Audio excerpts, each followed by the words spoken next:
Hi everyone, Seminarian Steve here.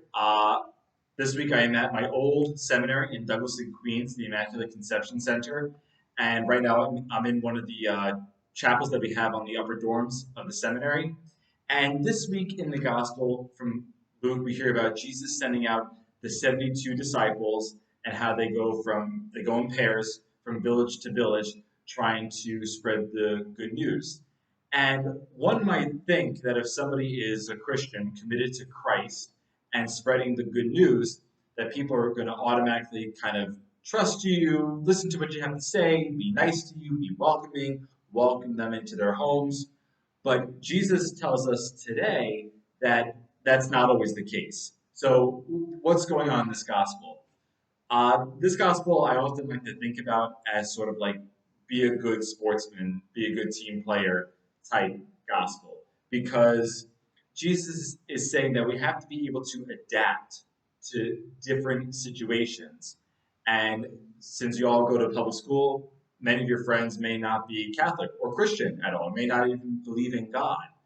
But just because some of your friends may not believe in God or may not believe in our faith, doesn't mean that we have to stop talking about our faith or being a witness, being an example of Christ to others. There's many ways to kind of spread the good news without saying words. We often think that in order to spread the message of Jesus, we have to preach. And yes, sometimes we do have to stand up for our faith and say what we have to say. But more often than not, it's by our actions that we're able to get across what Jesus is giving to the whole world, which is love and mercy and forgiveness.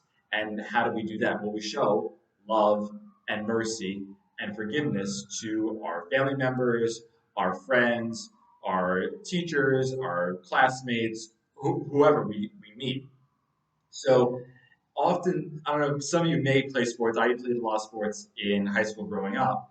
And sometimes you would always have like that opponent on the other team that is just not really good sportsmen. Like they're kind of aggressive on the field, and you get really like you just kind of like clench your fist, and you don't really know what to do because our human instincts would say if that person's playing bad, playing dirty, well, that gives me a right to play dirty. But what does Jesus kind of tell us in the gospel? Today he says, if somebody doesn't treat you right, if you go to a place and you're not really warmly welcomed, or some people may even be mean, that's okay. Do whatever you have to do in that moment, and then kind of shake it off and go to the next town. And don't hold back. Don't be afraid of continuing to go out to people. And yeah, you have one bad encounter, one bad experience. Doesn't mean that all the future experiences are going to be like that. Most often than not, they're going to be good experiences. But such is life, that there are bad things in life too.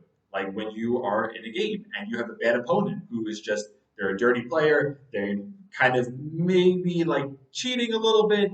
And what do we oftentimes we want to go back at them, maybe throw an elbow on the court or something like that, trip them maybe. But our coaches may say, no, continue what you're doing.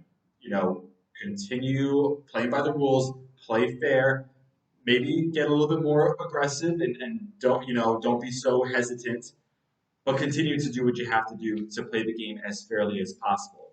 And when the game is over, whether you win or whether you lose, you know in your heart that you played the fair game and that you did what you had to do. Everything from practice you put into action in the game, and now in the next game or meet or whatever, you're able to now be a little bit better and kind of expect maybe the unexpected.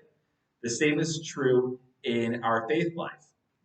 As we mature in our life and we want to spread the good news, again, at times people may not agree with us, people may disagree with us, people may not like what we have to say, but Jesus says, all right, you did the best you could, shake it off, and for the next time, try your best. See, maybe try a different approach. Maybe don't, go to someone else, try something different. There's all different ways to spread the Christian faith. Again, not only with our words, but with our actions. Not stealing, being kind to other people, forgiving those who have wronged us, All those different things are ways to spread the gospel and to be a good team player. Because what's the team that we're on? We're on the team for God and what He has to do. So again, we may not always like it, but if we're good, we want to be a good team player in our faith. We have to accept some responsibility, and it's all of our responsibility, no matter how old or how young, to be a good Christian and to spread the faith and to do whatever we have to do in our lives to spread the gospel. So again, in the summertime, what does that mean? Going out with friends, listening to our parents, maybe if you're working at a camp or something like that, just always be mindful of other people, going out of our way to welcome people and make them feel included in this life. So again, Jesus reminds us in today's gospel, to not be afraid, to go out, spread the good news, and if something bad happens to us, some people may not like what we have to say, shake it off, go to the next person, and no doubt someone will like what we have to say, and that is the point of spreading the good news of Jesus Christ.